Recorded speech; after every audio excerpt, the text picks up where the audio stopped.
Okay, give me a minute. Um, so I had a friend over for the last 2 weeks, and we've been discussing. He's really into space travel and things like that, and the mechanics of the universe.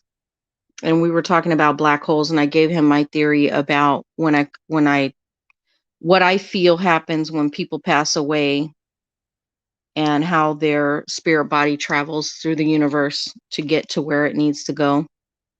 And he was telling me what he thinks happens during, you know, uh cosmic, um like through the universe, when it comes to constellations going through black holes and things like that. And so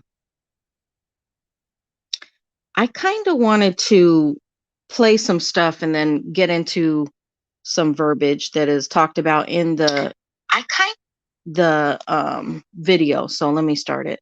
Capacity of 8 individuals and with a Hope you can mass hear of it. just over 100,000 kilograms, including cargo. Let's Actually, leave all the engineering questions aside and just ask the question, how much energy would it take to accelerate the space shuttle to, say, 20% the speed of light? Einstein's theory of special relativity allows us to compute this number precisely. The kinetic energy of any massive object is given by the following formula, where m is the object's mass, v is the object's velocity, and c is the speed of light in a vacuum. Plugging in the numbers, it's easy to show that the kinetic energy of the space shuttle traveling at point 2c would be 200 billion joules. It's difficult to conceptualize just how much energy we're talking about here. It's the total energy produced by 60 million Hiroshima atomic bombs. That's twice the total electrical energy produced by humanity in a year. And of course, there's also the issue of how one could possibly store up so much energy in preparation for the launch day. To make matters worse, it's not possible to convert our generated energy into pure kinetic energy. ungenerated energy, when he's talking about the kinetic energy. So let me read this. I don't have my glasses on. I should have my glasses on for this, but it says kinetic energy, form of energy that an object or a particular, or I'm sorry, an object or a particle has by reason of its motion. If work which transfers energy is done on an object by applying a net force, the object speeds up and thereby gains kinetic energy. Kinetic energy is a property of a moving object or particle and depends not only on its motion but also on its mass. The kind of motion may be may be translation or motion along a path from one place to another, rotation about an axis, vibration, or any combination of motion. Okay, let me continue playing what he was saying. There are losses, and these inefficiencies mean that it actually costs far more energy than even this. Let's imagine that the shuttle was propelled by a giant laser system, such as that proposed for the breakthrough Starshot project discussed here in previous videos. The proposal is that a laser is fired from the Earth, reflects off the spacecraft, and thereby imparts a momentum kick to the shuttle, leading to locomotion. We can calculate the laser energy required, assuming perfect mirrors, perfect lasers, and it's given by equation 17 in my 2017 paper on the topic, which I'm showing here. This increases the energy required for our space shuttle by a factor of 5.5 times, which equates to an efficiency of 18%. That's because after each reflection, the photons in the laser beam have not been converted into pure kinetic energy. Rather, they have been reflected, donating only a small fraction of their energy to the shuttle itself. And so herein lies the fundamental and unavoidable challenge of so-called relativistic flight. Energy. There's no loopholes here. There's no workarounds to exploit. Massive objects moving at relativistic speeds have to somehow acquire vast amounts of kinetic energy. And so before addressing the myriad of engineering problems that will surely also come to bear when designing such a spacecraft, any serious discussion about relativistic flight has to first begin with the question of energetics. It was this conundrum which ultimately inspired my new work on the so-called halo drive. If we need astronomical levels of energy to accelerate spacecraft to relativistic speeds, then perhaps we could steal it from astronomical bodies. In particular, the halo drive harvests this energy from black holes. So, and then when I was telling him about the spirit body going through, because I told him I feel like there are black holes that are all over around this earth. You just don't see them. And these small, like really tiny, God damn this thing. Just a moment. These tiny wormholes are not wormholes, but black holes, wormholes, whatever you want to call them, are all over are all around us. But because our mass as dense bodied human beings, or whatever you want to call it, so these particular holes, the black holes that are surround us, is what I was talking to him about, do not have that kind of power to suck or pull you in your physical body. However, when you pass away and your spirit body is a light body, it has the force that can take that spirit body through these wormholes, through these black holes, into the universe. This is what we were discussing the other day when he came over. But let me just read this. Okay, it says mass. Okay, because it's talking about how kinetic energy works. God damn. You got to be kidding me. How kinetic energy works, and what it takes to get that force, or what it takes from mass to go and be propelled into the cosmos or the universe. But it says mass in physics, quantitative measurements of inertia, and a fundamental property of all matter is in effect the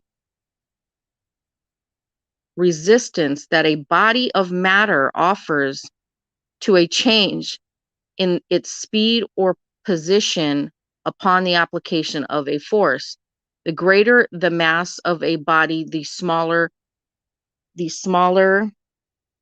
change produced by applied forms. The unit of mass in the International System of Units, SI, hold on, is the kilogram, which is defined in terms of Planck's constant, which is defined. Why is this not showing everything? God damn, I hate when they put a bunch of other stuff underneath it. Like ads, you can't see anything. Constant, which is which defines as equal to 6.62607015 times 10. And then it says joule second. 1 joule is equal to 1 kilogram times meter square per second. 100 of 552 words. This is not even gonna let me show everything because of all these ads on here. That sucks. But anyways, oh God, this is so annoying. So let me continue. I will travel where no man has dared to go. Into the black hole. In, through, and beyond.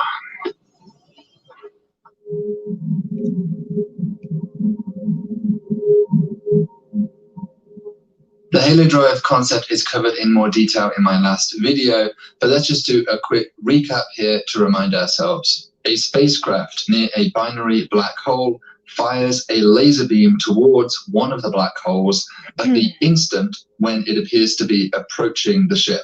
The beam is aimed such that it follows what's known as a boomerang geodesic, where it skims above the event horizon and gravitationally bends round 180 degrees to return to your ship. As it does so, it picks up momentum from the moving black hole in the same way that light Doppler shifts when reflecting off a moving mirror or emitted from a moving source.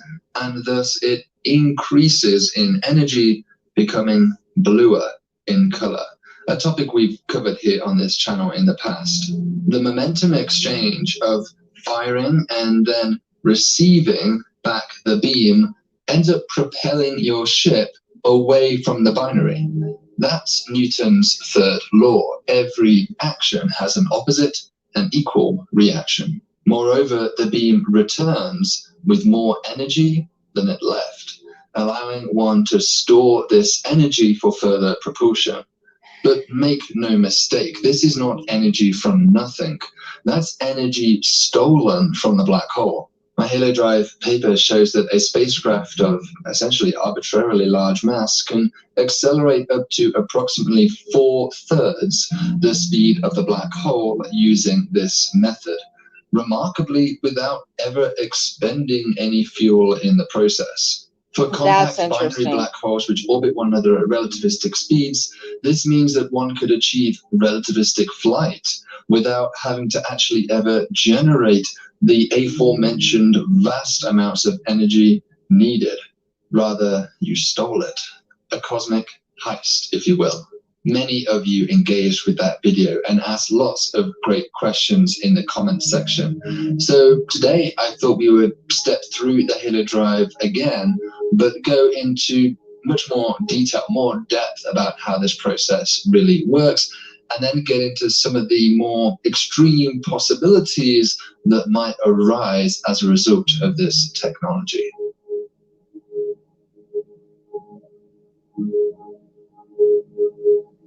The Halo Drive can be thought of as simply a twist on the more familiar and conventional gravitational slingshot idea. In essence, the Halo Drive performs this gravitational slingshot remotely from a safe distance. But in both cases, the case of a conventional slingshot or the Halo Drive, kinetic energy is being transferred from the planet or the star to the spacecraft itself. One might wonder then, could we use the Halo Drive on objects other than black holes, such as a planet like Jupiter? Certainly, one can perform conventional slingshots around Jupiter, and indeed we have done so numerous times. But Jupiter is not moving fast enough to give a velocity kick to a spacecraft any greater than something like 20 kilometers per second, far below the speed of light. In going from a conventional gravitational slingshot to the Halo Drive system, the overall velocity change is approximately the same. However, unlike a binary black hole, Jupiter is not a particularly hazardous environment, and thus there is really no need to perform this slingshot from a remote distance. Moreover, the Halo Drive won't even work here because Jupiter's gravity is insufficient to deflect light into a so-called boomerang geodesic. Even the sun only deflects light by 1/4 of 1/1000th of a degree. So he was just talking about the slingshot effect. And it says a scientist sends spacecraft on silent circuits through distant domains of the solar system and beyond. And they often use the slingshot effect of the gravitational field of the planet to increase or decrease the velocity of the spacecraft. I mean, were they trying to tell us something when we watch cartoons like the Wile E. Coyote and the slingshot effect and everything like that? What were they really trying to teach kids back then? Like, that's craziness.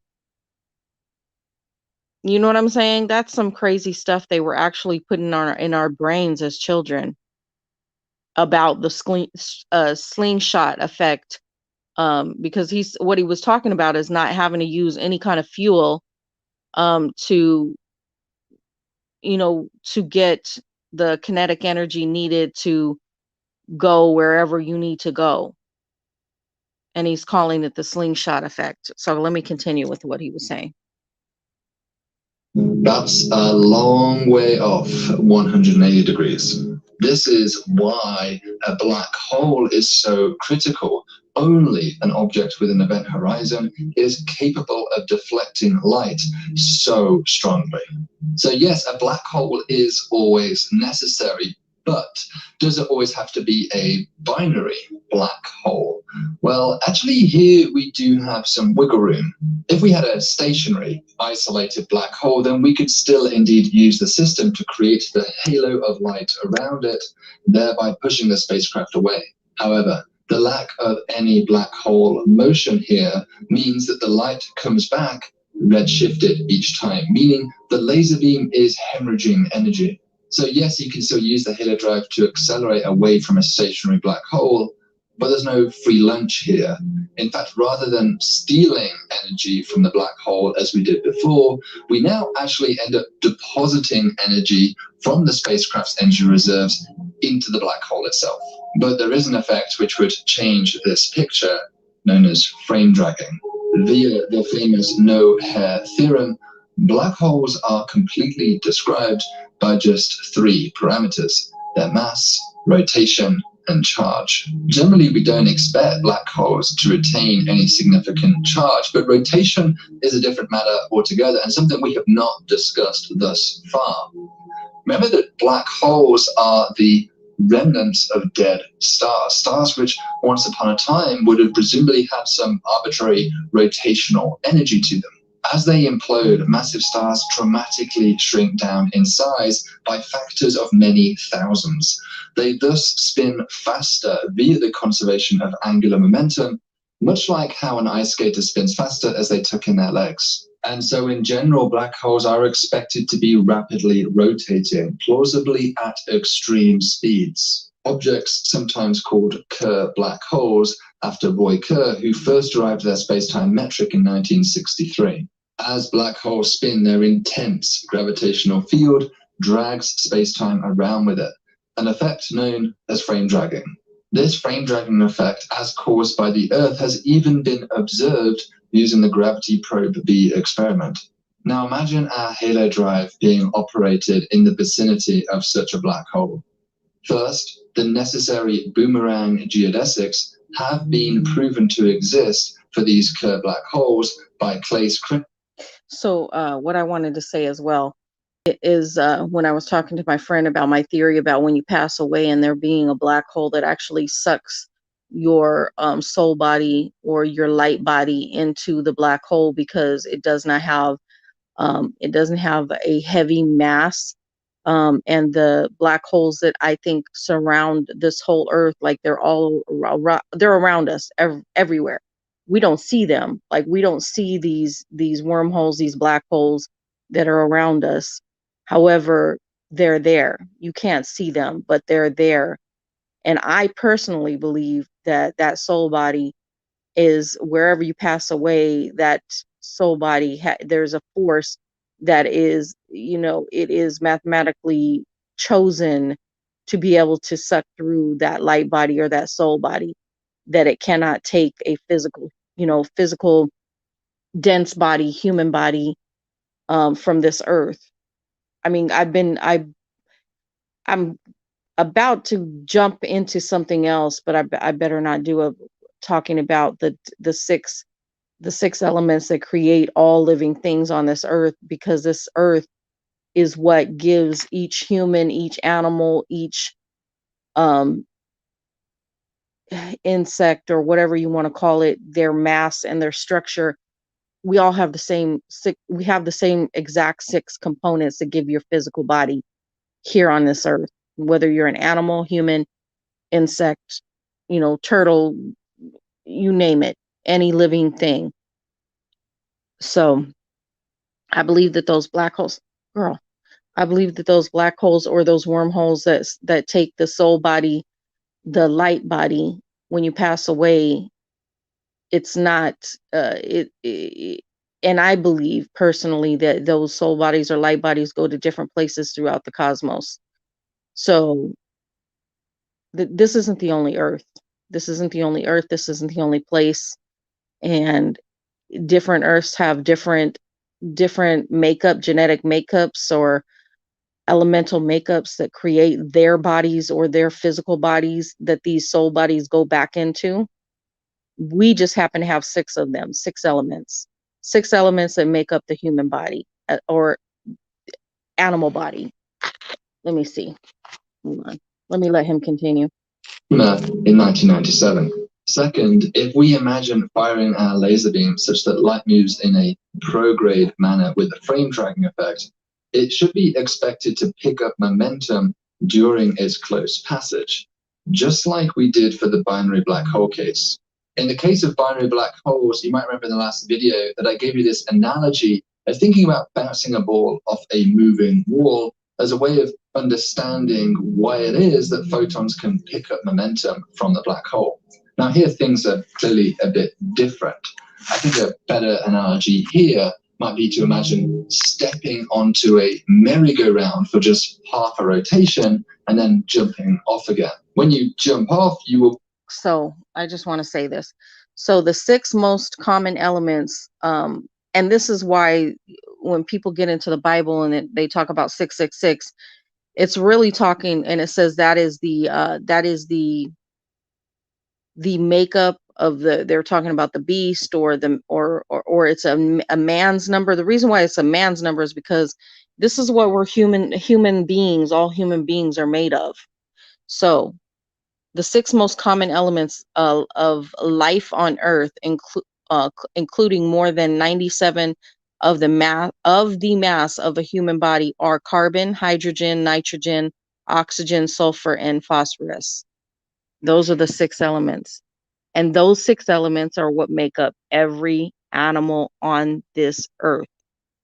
Every insect, every sea creature, every flying creature, they're all made of the same elements, the same that the human body is made of.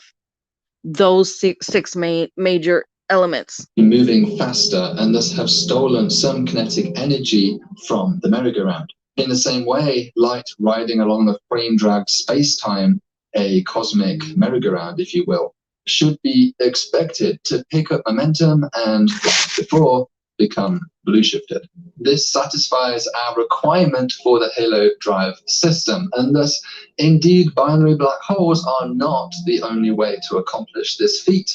A spinning black hole will also work, a topic touched on in my original paper. Because of the immense spin-up that occurs as they collapse, black holes can potentially spin up to speeds approaching the speed of light.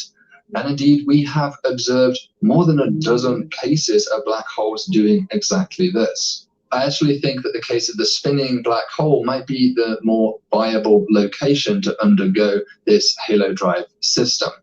However, in the paper, I mostly focus on the binary black hole case, largely because the mathematics is considerably simpler than dealing with this frame dragging effect. Nevertheless, we have two possible locations now where we could use this halo drive system. So let's discuss. So let me pull some things out from scriptures, because a lot of people want to use the scriptures, but it does make a distinction in the scriptures. And this one is from First Thessalonians 5:23, and it says the Bible teaches that we consist of body, soul, and spirit. May your whole spirit, soul, and body be preserved blameless at the coming of our Lord Jesus. Okay, so I don't want to get into that religious stuff of it, but there is a distinction between your physical body, your spirit body, and your soul body. So there are videos even on YouTube where they're witnessing animals passing away, human beings passing away, and actually seeing that light body or soul body either ascend or wherever it goes. But they actually have videos of witnessing people's and animals' soul bodies leaving the corpse or leaving the physical body. Let me continue. What this journey from the black hole would really be like. A house or a laptop? Which one do you think is worth more? Damn, Well, hold definitely on. not the house, because it not only costs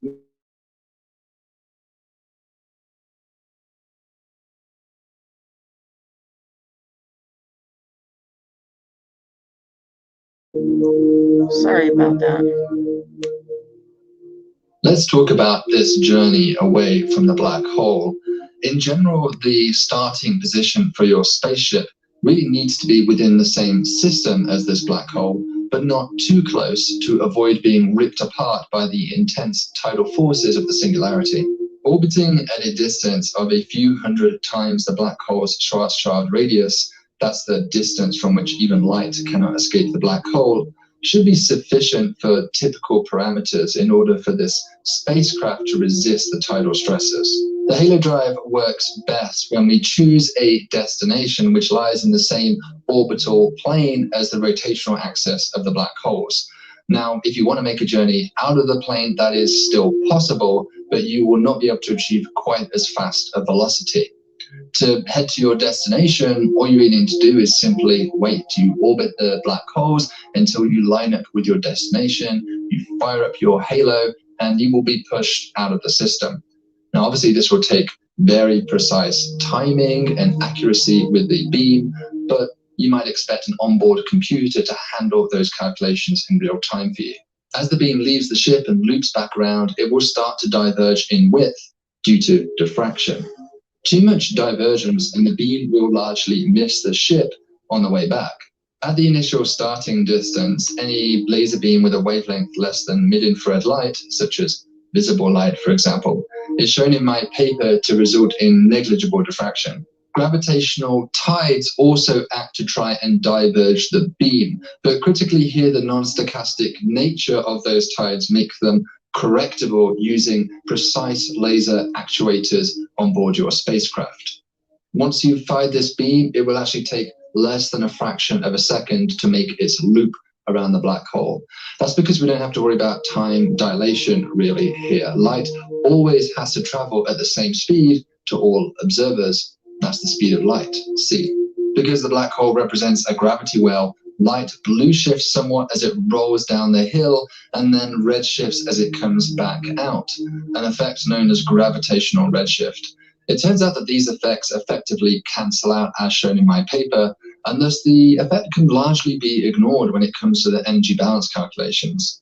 The ship then starts to accelerate, and the rate of acceleration is essentially completely up to the crew, because the way in which this ship is accelerating is via an impulse imparted by the emission and reception of this beam. If the crew was simply an artificial intelligence of some kind, then the acceleration limit would largely be a function of the ship's material strength. If instead we imagine human astronauts on board, then one. So the reason why I'm playing this is because he is talking about actually physically taking your human body into the galaxies, into the cosmos, and traveling. When people have been traveling throughout history, however, they shed their human bodies, no matter what Earth they're on, in the galaxies that we are from, and they travel in a light body. And that light body has no bones to break, has nothing that can be damaged, because it has no actual series, it has no mass, it has no density, it has no elements to it. It's the pure body of the human body. It's the human body encases that soul body. And that's the point I'm trying to make, because this what science wants to do is science wants to take, hey boy, stop. Science wants to take the physical body into the cosmos. Even the Egyptians and other ancient civilizations have never done that. They knew that it's not possible. It's absolutely not possible. You can only travel so far into, I mean, human beings from this earth no matter what kind of spaceship you create, it's not going to have the protection for the human body like science wants to claim it does, right? And so there is no actual physical. Boy, stop! You got to be kidding me.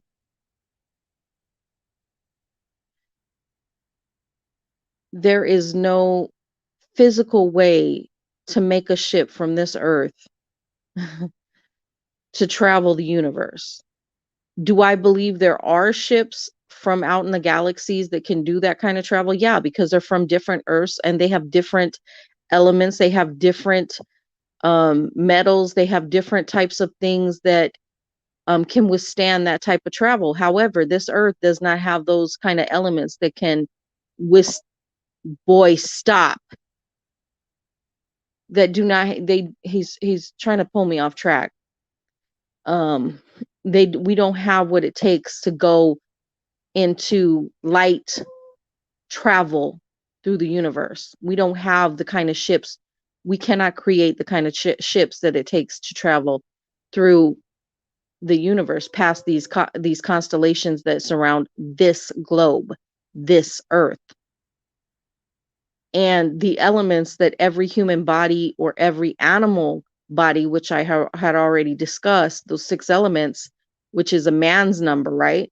Those elements can't travel through the universe without bones breaking and there being some kind of defect to the human body, which is why ancient civilizations have always known that to travel through those wormholes to different universes and galaxies and constellations and things like that, they didn't travel with the physical body because their soul body will create or will be encased into a physical body that is suited for that earth.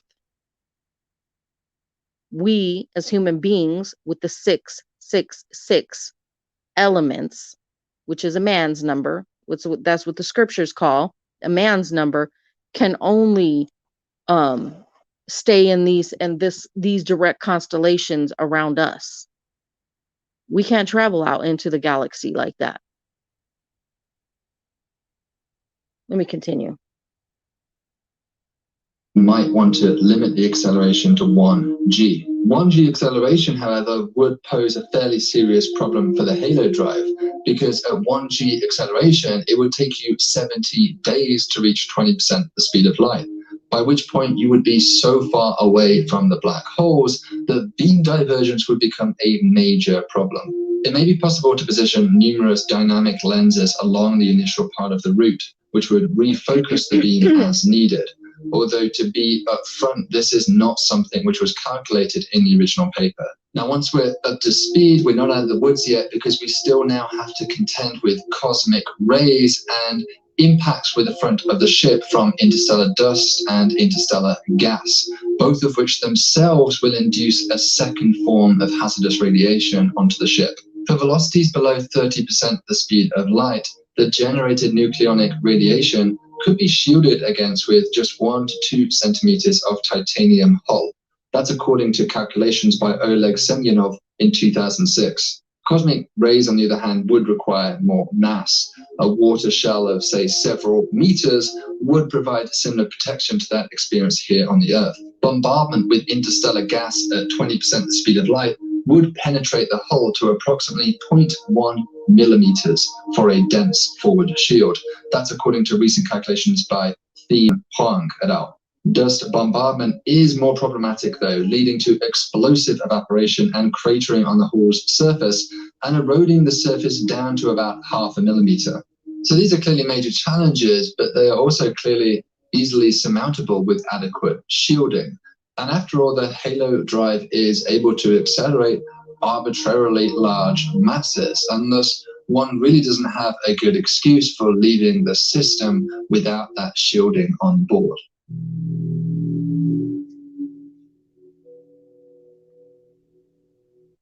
Let me state for the record, as much as science has really made improvements um, in travel, space travel, the point to all of this is um, honestly, like he's talking, he can't even think of a suitable, these are all hypotheticals, hypothetical ways to travel, right?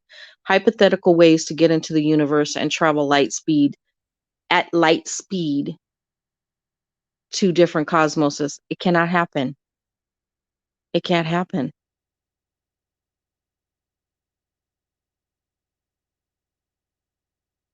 They don't have the physical type of metals or structure that can travel like that.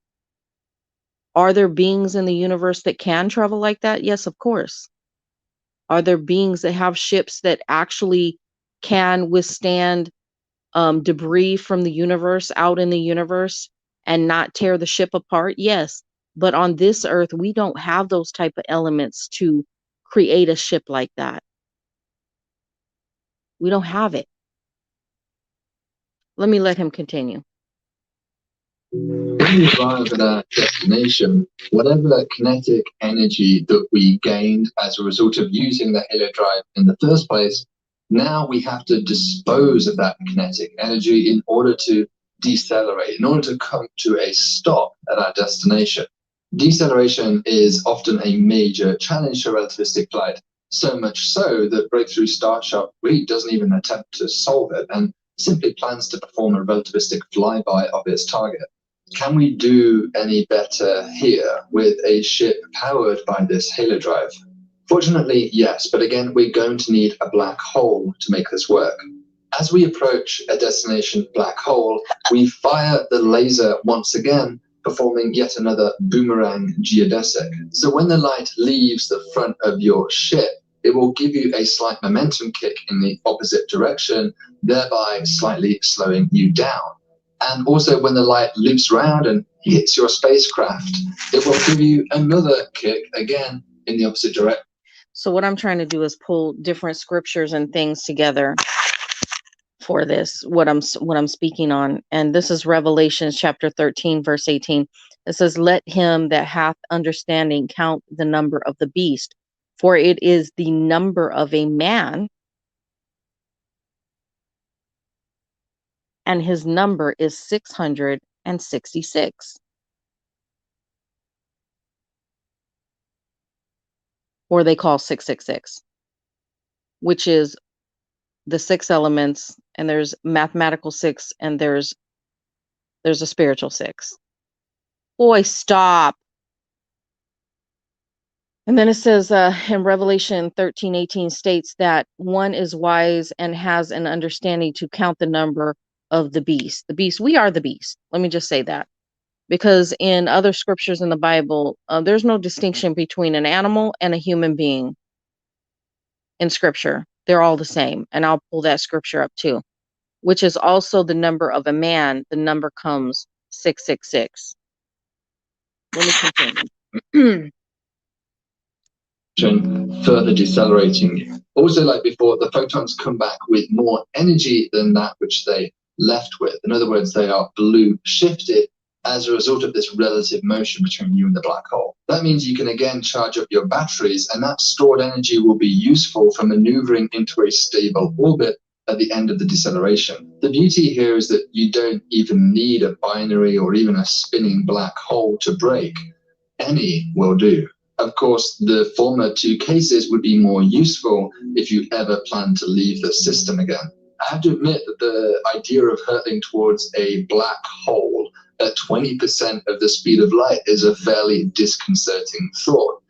After all, your life now hangs in the balance as to whether this halo drive system will work.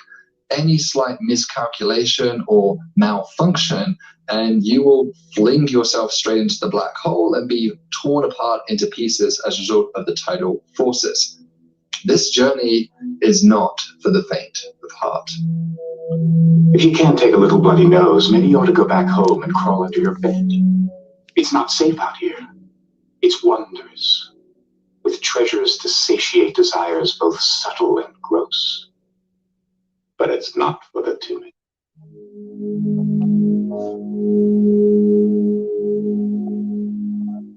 From the perspective of the halo drive, black holes represent waypoint stations. special places where we can accelerate and decelerate huge starships to potentially relativistic speeds. In this way, they form an intragalactic.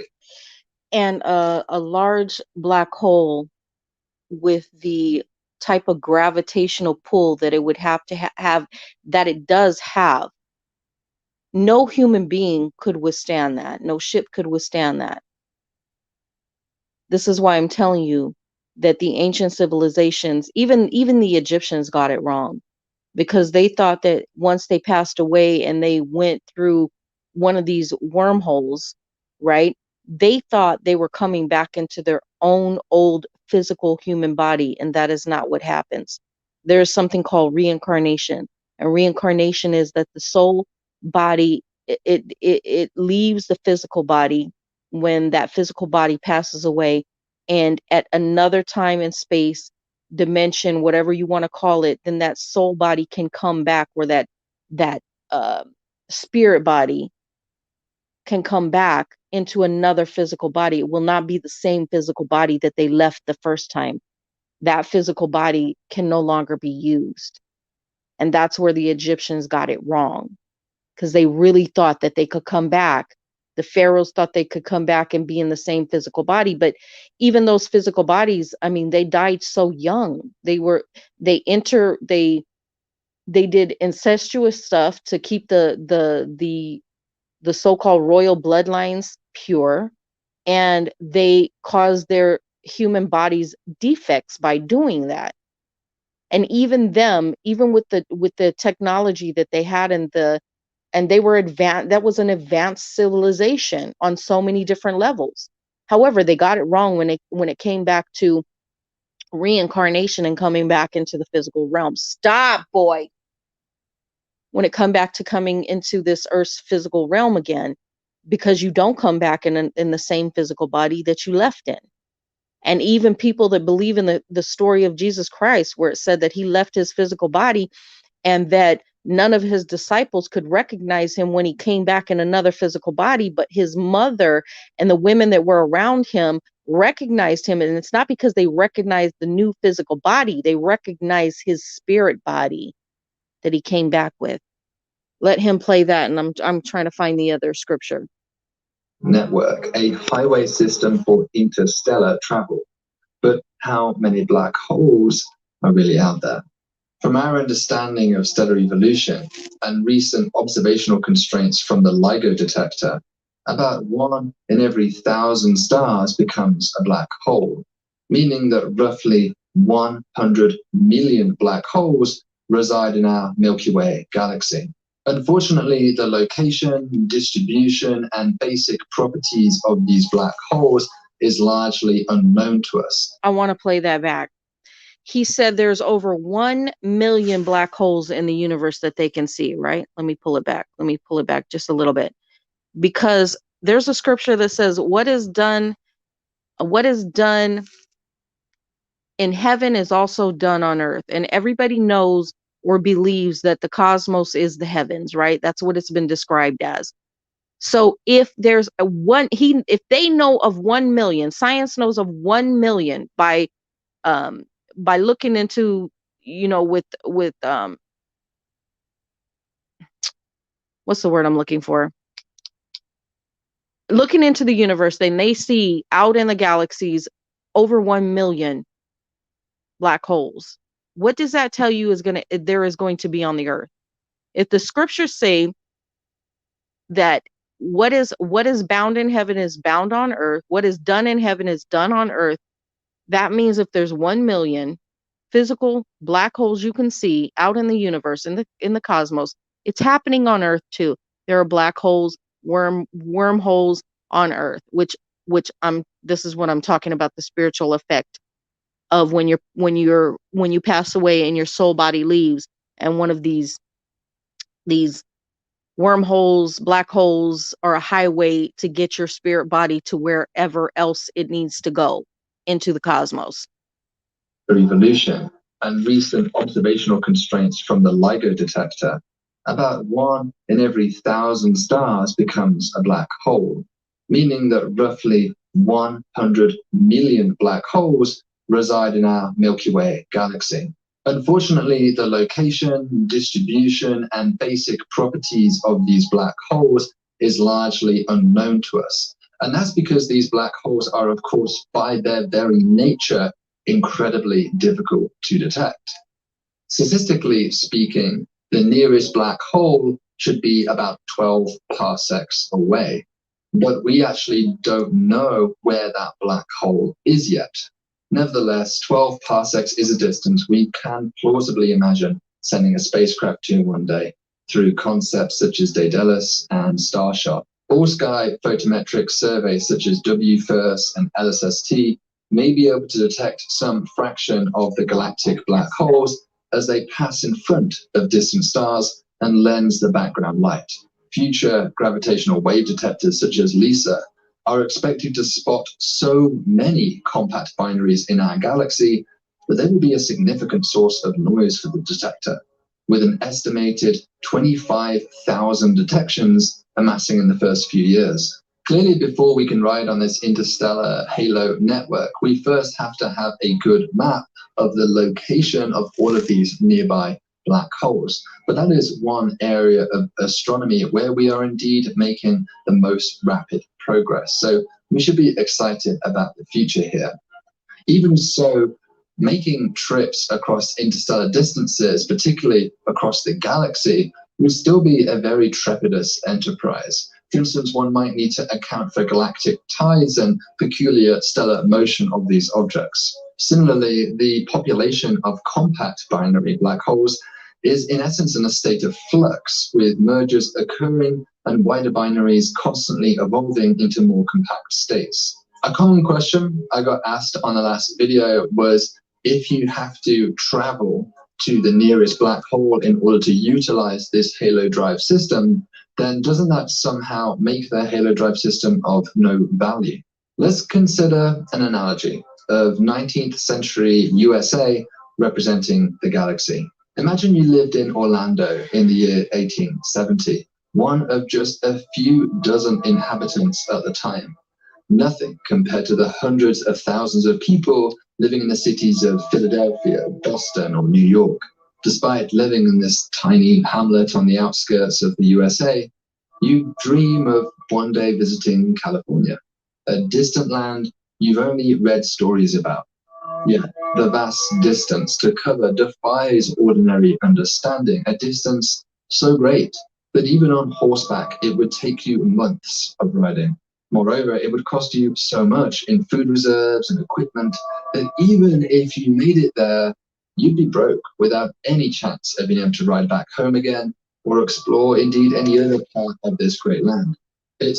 Okay, so I found the scripture I'm looking for. However, the version and the wording is a little different than what I know it to be. But the gist of it is there. It says, I also said, this is in Ecclesiastes chapter, just a moment, chapter 4. Hold on.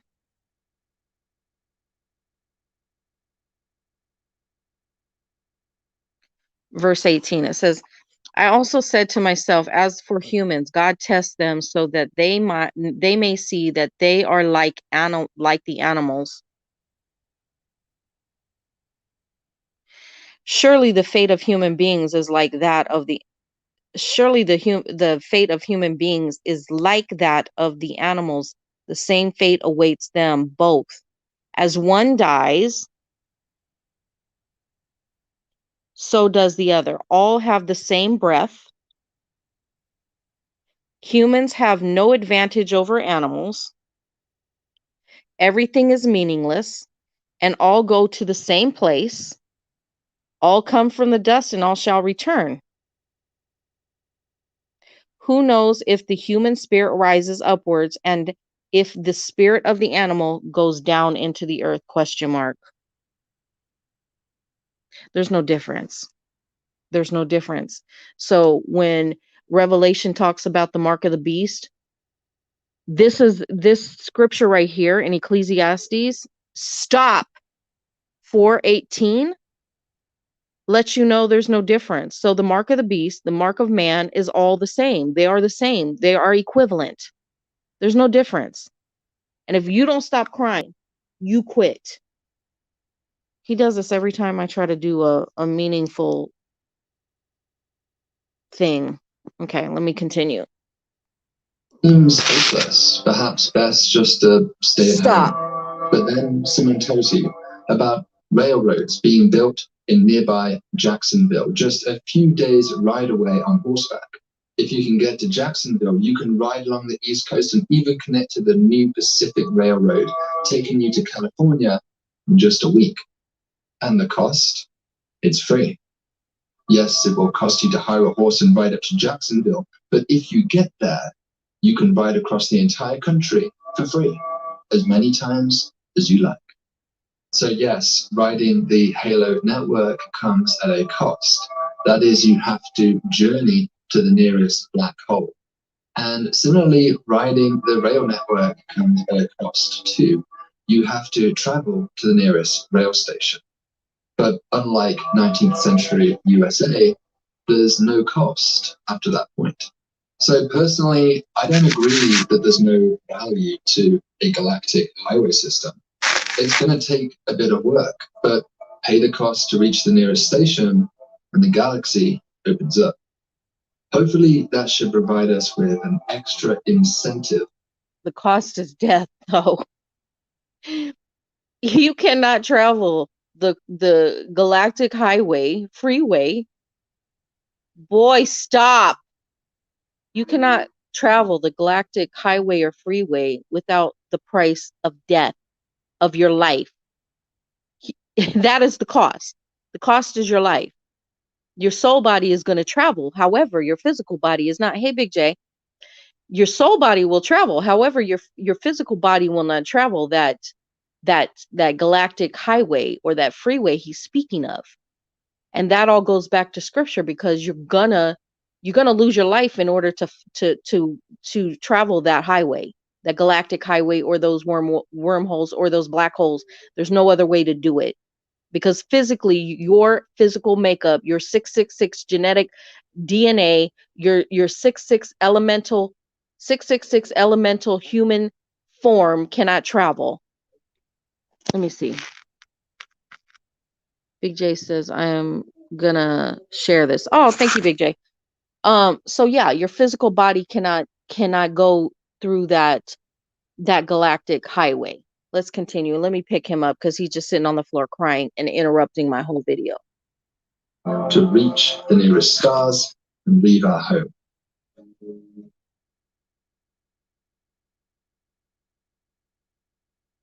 Let us finally address what other uses an advanced civilization might have for a Halo system like this. Now, critically here, there's no real free lunch. The energy which we're using to power our propulsion system is being stolen from the gravitational binding energy of the binary black hole, or in the case of the Kerr black hole, it's coming from the rotational energy of that object. Over time, this will erode away that rotational energy, and thus will eventually cause, for instance, binary black holes to merge. The total amount of energy stored in a binary depends on its specific properties, but it can be of order of a solar rest mass, or even higher, converted into pure energy. That's a monstrous amount of energy, equal to the power output of all of the luminous stars in the Milky Way combined, shining for 1,000 years, which means that a Kardashev Type 3 civilization could feed off it for a millennium. As an example of this, when LIGO observed GW 150914 merged in 2015, that's the pair of binary black holes it saw, the peak power output actually exceeded that of all of the stars in the observable universe. There is a lot of power to be had here. I spent a bit of time thinking about how a civilization could siphon all of this energy from the black hole, but avoid the propulsive aspect of the Halo drive system. And frankly, it's going to be very difficult to make that work. Conservation of momentum wants to push this spacecraft or this orbiting station out of the system. And so I can't really think of a good way to get around that. But if you have ideas on how that might work, then I would love to hear about them. Nevertheless, we might expect a civilization to reside around these waypoint stations in much the same way that human settlements and cities tended to spring up around trade hubs. These cosmic oases may represent common meeting points between different peoples, a watering hole between the vast emptiness of Okay, interstellar Big J. space. We may even be able to detect the presence of such civilizations remotely by virtue of the fact that black holes would appear to merge at a slightly elevated rate compared to that expected naturally, or even that the binaries could be kicked into eccentric orbits pointing along the preferential lanes of interstellar travel. Once we know the location of nearby black holes, they could become a target for radio searches. Okay, let me read these scriptures in Job, because Job chapter 9 has a lot of insight, because when you're talking about galactic travel and things like that, there are 4 main constellations that surround this globe, this earth, okay? And they're named in the Bible. So it says, then Job replied, indeed, I know that this is true, but how can mere mortals prove their innocence before God? Though they wish to dispute with him, they could not answer him one time out of 1,000. His wisdom is profound, his power is vast. Who has resisted him and come out unscathed? He moves mountains without their knowing it, and overturns them in his anger. Okay, well, this is all fluff right here, but this is braggadocious fluff. But let's get to the nitty gritty. Let's see. He speaks to the sun, and it does not shine. He seals off the light of the stars. He alone stretches, and he is a very, very weak word for the divine creator. Like, he doesn't even describe the power of the divine creator of the universe. So this doesn't even equate. Just want to say that. He seals off the light of the stars. He alone stretches out the heavens and treads on the waves of the sea. He is the maker of the Bear and Orion, the Pleiades, and the constellation of the south. There are 4 constellations. 4. When they talk about the 4 corners of the earth, there's actually no corners of the earth, because the earth is a globe. However, there are 4 constellations that surround the earth. So, and there's different words that describe these constellations scientifically. This is the biblical terms for those constellations, but there are different names for the 4 constellations for different cultures and different ancient civilizations. They have names for those constellations, but they all knew about the constellations that surrounded the globe. All of them, all of the ancient civilizations knew of these constellations, even if they weren't named Pleiades, Bear, Orion. They weren't named those things, but all these ancient civilizations knew of these constellations. This is Job chapter 9:9 for anybody that wants to look it up for themselves. But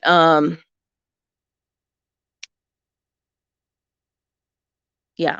So the divine creator, to say he doesn't even describe the power of the divine creator. So that in itself, describing the divine creator as if a mere mortal man can do these things. No, he doesn't describe the power of the divine creator. And there's no physical body, human body, that can take the form of the divine creator. Cannot be done. Can you have attributes of the gods that created on this earth? Of course you can. But when we're talking about divine creator of the universe, you don't have those. You don't have, let me just say, you don't have what it takes to be in the realm of that being. You don't. Nobody on earth, no matter how scientifically advanced you are, how mathematically advanced you are a peon in comparison to that creator. Just saying. And other technosignatures too, which are to say indications of industrial activity occurring around these halo waypoints. There's a lot of exciting potential that one could imagine advanced civilizations using for this halo drive concept here, but just because we can imagine it doesn't mean that necessarily anybody is using it. We can certainly think of reasons why they might do this, much like the famous Dyson sphere concept, but ultimately it's impossible to know whether other civilizations actually choose to do so, or indeed what our distant future ancestors will do. For me, frankly, thinking about these concepts is an awful lot of intellectual fun, to think about what paths we might one day follow. It's pretty hard to make a career out of doing this kind of research, but I encourage all of us to spend some small fraction of our time thinking about really big ideas like this. Before any revolution, there has to be a dream. So until the next video, stay thoughtful and stay curious.